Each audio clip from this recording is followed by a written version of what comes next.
টানা বৃষ্টির কারণে খাগড়াছড়ির বন্যা পরিস্থিতি এখনো অপরিবর্তিত রয়েছে। পানিবন্দী হাজারো পরিবার। এদিকে ফেনীর মুহুরী নদীর বাঁধের 10টি স্থান ভেঙে প্লাবিত হয়েছে নতুন নতুন গ্রাম। খাগড়াছড়ির সদরে বন্যা পরিস্থিতি উন্নতি হলেও বৃষ্টি অব্যাহত থাকায় দীঘিনালায় বন্যা পরিস্থিতি অপরিবর্তিত রয়েছে।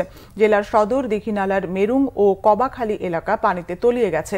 সড়কে পানি থাকায় দীঘিনালার সাথে রাঙামাটির লংদু ও বাঘাইছড়ির সড়ক যোগাযোগ বিচ্ছিন্ন রয়েছে। চরম দুর্ভোগে আছে বানভাসীরা।